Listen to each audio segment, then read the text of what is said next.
Welcome back to the show, everybody. Take a look at these numbers while we run the headlines here. U.S. stock wipeout. We're going to get into that. What's up with Mt. Gox Bitcoin? We're going to tell you what's not up. We got the president from the Minneapolis Federal Reserve. You're going to want that. And new international reserve currency by BRICS Coalition. And I believe what you're going to see today is Swift's response to that through CNBC, as well as fintech companies like Ripple being the solution that Swift can't answer. We're going to talk about that and a bold prediction from an OG in this space. The Ripple case ends in September. Somebody roll that beautiful intro.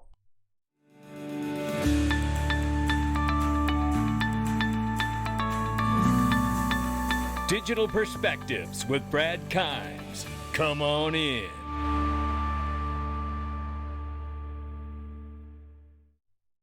Welcome back to the show, everybody. You can follow us on TikTok, YouTube, Twitter, and Facebook for exclusive content. Right now, it is $1.024 trillion. We dipped below early this morning while I was doing research, under $1 trillion, and it recovered nicely here over the last couple hours. Shout out to CoinPeprika for keeping that number straight and all the numbers and assets in crypto that we need to keep an eye on. Right now, Bitcoin 20,000, slightly over. $1,400, almost $1,500 for XRP or Ethereum this morning. I wish it was XRP. XRP is 33 cents, climbing from the number 8 spot to the number 7 spot. Shout out to Charles Hoskinson from Cardano. Look at this. Voila. Just like that. Over $1.25 trillion gone from the U.S. stock market. You know, it's uncertainty like this. It is obvious to everybody with the inflation and everything happening in the global economy. This is why I tell you what the richest people in the world are doing with their money. They invest in fine art. And you can too, with a current minimum investment of $500 and lower your minimum to as low as $20 by inviting friends to join Masterworks as well. Look, in uncertain times, whether good times or bad times, I've tried to use one of my core investment principles, which is stacking my pennies next to their dollars. Who are they? Who are they, right? They, to me, are the richest people in the world and what they've been doing with their money forever. And some of what they've been doing with their money is allocating some of that into fine art. And you can too now as well by buying shares of it. You can use comparisons to the S&P 500, to the different artists' works, the housing market, or corporate bonds, or gold. I tell you, this is really, really a great opportunity and maybe the right one for you. Click the link underneath the video. Let's get started. Egg-Rag Crypto tells us here on the weekly update, XRP has always come back to touch the 20 MA whenever it is overextended. If the price is pumped, it will come back for a visit to the 20 MA. If the price is dumped, it will come back to revisit the 20 MA. If we zoom in on this really quickly here, there's your 20 MA, and we're below it. So you see what he's saying there. Now going on, because this is a three-part thread here, XRP is still intact on the weekly chart. This Monday might be one of the critical days in the U.S. markets that will guide us for the month of September, which is usually a bearish month. 9 out of 13 has been bloody, he says here. So to wrap it up, he says XRP is still marching up the stairs with rigid steps as presented in the below the chart, which I will show you in a second here. In no time, XRP price will revisit the 20 MA around 42 cents, which is a critical price zone for a breakout. So this is what he shows us here. And he says it will be glorious once we reach that zone right there. And that could set the stage for much higher price action. Again, not financial advice from him, me, or anyone else, but that's what he sees in the tea leaves on the charts. Now, what's going on with Mt. Gox? That was a crypto exchange that collapsed and a bunch of people's money went away and nobody could figure out, hey, where's my money at? Well, there's some of it. Some of the Bitcoin that's been recovered from that has been anticipated about the release of when it will be available to the people who got burned, getting their Bitcoin back. As it stands right now, Eric Wall says that public service announcement, Mt. Gox is not distributing any coins this week or next week or the week after that.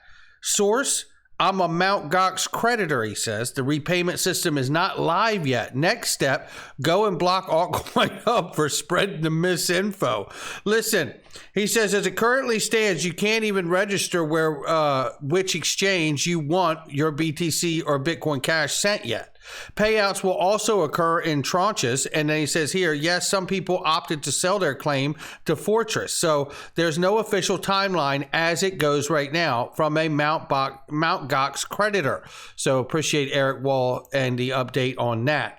However, when it does become available, you have to wonder what happens. How, are those people going to be so hungry to take profits that they dump on the market, and will it affect the market?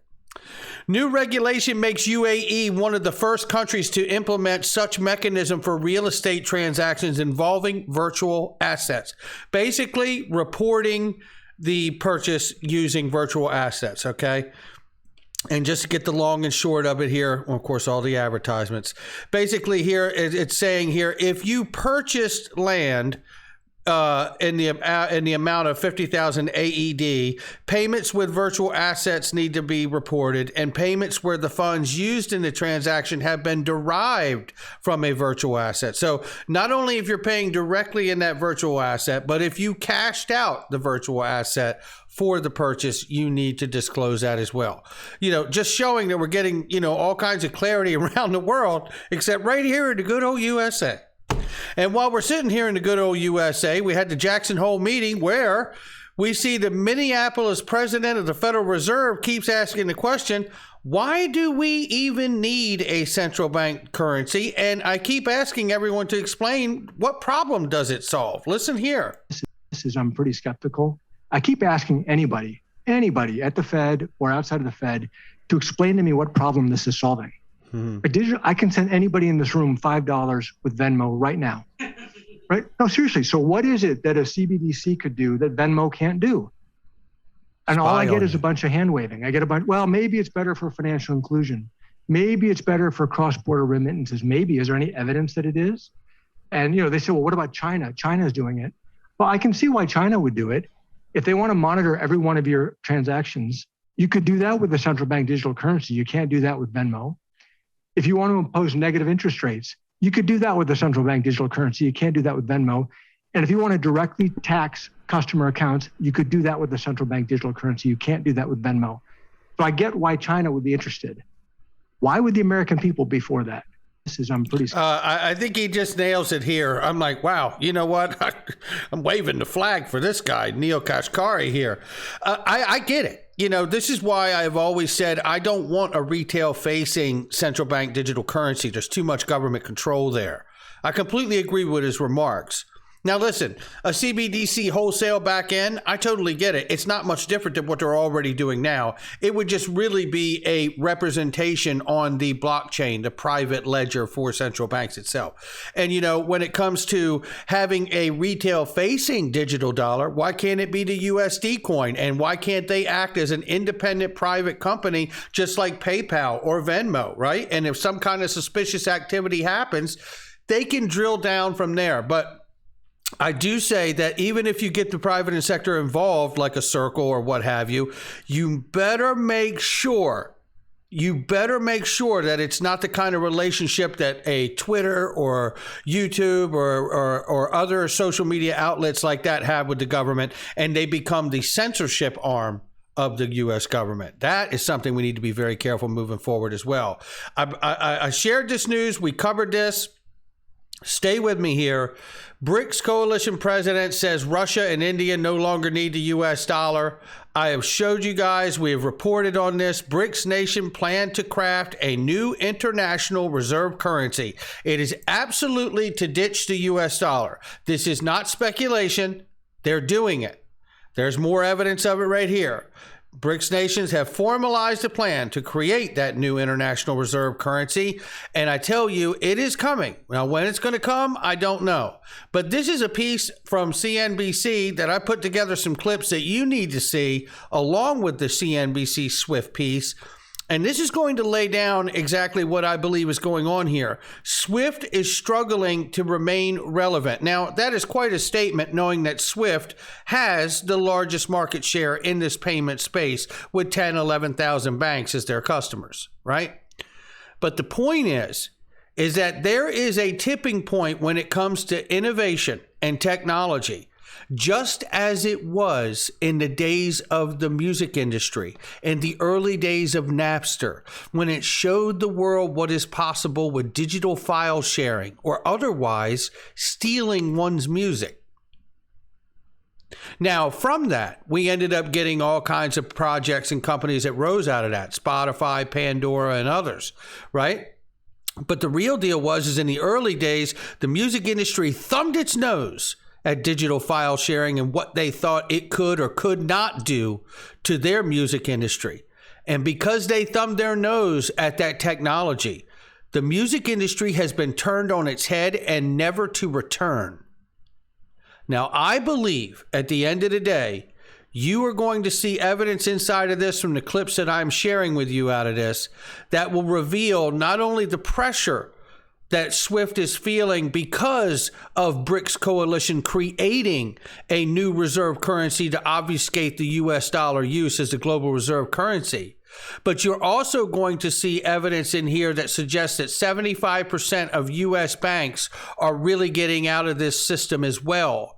And that's news we've yet to feel the real effects of yet. But it is very real. Don't believe me when I say it, but you might want to believe the Ripple board member who says it. Take a listen to this clip. Swift is a critical part of the world's financial infrastructure, but it isn't the only system for international transactions. For example, the Russian central bank set up the system for transfer of financial messages, or SPFS, in 2014. As of February 2021, it had about 400 users, mostly Russian banks and legal entities. 23 of the users were foreign banks. China is also trying to create a system. In 2015, the People's Bank of China established the CIPS network, the cross-border interbank payment system. By 2019, it reached more than 3,000 banks directly and indirectly across 167 countries and regions. I think the CIP system can be quite attractive for renminbi transactions. So when China is engaged in trade with particularly with its near neighbors, we don't know what's going to happen as a fallout of the Russian invasion of Ukraine, but it's certainly possible that a response to Western sanctions, Russia will be engaging in greater trade with China. And one can certainly see the payments messaging for all those products and services going through the Chinese system rather than SWIFT. How hard or easy is it for a bank to join alternative networks? It's hard to see that being used much outside of those specific countries. Ultimately, you want to deal as directly as possible with the banks you have relationships with. And SWIFT is in a very strong position in being able to provide that required connectivity. With any sort of legacy technology, you do have this stickiness that occurs with it. Caroline Malcolm heads policy at blockchain data platform Chainalysis. I asked her whether cryptocurrency and blockchain solutions such as Ripple could replace SWIFT. There's an adoption curve that really happens. You sort of have your crypto native companies, for example. You've got your sort of fintechs, and then you've got your sort of more traditional financial players. At that end of the spectrum, your traditional financial players, you are looking at sort of a number of different issues in terms of how to integrate, how to actually participate in new payment systems like crypto-based ones. And very quickly, remember this. Remember that Gary Gensler himself offered the solution in 2018 of how you break into the central monopolist of the banking financial system is that you may have to give up part of your company's interest or 50% of a token that you might make in order to participate because you have some kind of technology that can solve these problems for their back offices in the many different areas that they need it. Keep listening. And liquidity. Brad, I'd like you to address some of the rumors circling around. I mean, there are indications that perhaps your biggest rival, SWIFT, will be joining you. Could you shed some light? 2018. Well, look, SWIFT is owned by the banks, and we are here to help the banks. We feel like blockchain technologies are a massive step function forward in terms of how correspondent banking has historically worked. The technologies that banks use today that SWIFT developed decades ago really hasn't evolved and kind of kept up with the market. And so we feel like we're here to help the banks. Swift is owned by the banks. There have been opportunities where maybe there's partnership opportunities. We haven't been able to bring those to fruition, but we're going to keep focusing on solving the customer problem. Swift said not that long ago they didn't see blockchain as a solution to correspondent banking. We've got well over 100 of their customers saying that they disagree. So strictly internet rumors, yes? Just to Strictly clarify. Rumors. There's lots of rumors, and I'm hesitant to comment on any rumor because if you comment on the false rumors, then you have to comment on the true rumors, and so you just avoid all of them. Is there a possibility that Ripple could take over Swift one day? Well, I think what we're doing and executing on a day-by-day basis is, in fact, taking over Swift. Because Ripple is really at the cutting edge of this, so you guys should all be really proud to work here. 75% of big global banks, especially US ones, are pulling out of the international correspondent banking system. Is the aim to replace Swift? Well, I think we have bigger ambitions than replacing Swift. So remember, to move money internationally, there's two components. There's the messaging component, but then you actually have to move the funds. That's not what Swift does. Swift only does the messaging. So they help banks communicate with each other around the world, but the settlement is done out of band. The great thing I think was really, really innovative about crypto and RippleNet is that we do both. We've modernized both. So using Swift for messaging is like WhatsApping using a fax machine today. So we modernized that using APIs. It's real time. But then we also do the settlement. There's not another solution out there that does both instantly like RippleNet. I think that about covers it right there. Now for that bold prediction from the OG Jungle Inc. himself. Shout out to Jungle. Bold prediction, all XRP sales by Ripple pre-on-demand liquidity will be considered a security offering and record-setting fines will be levied.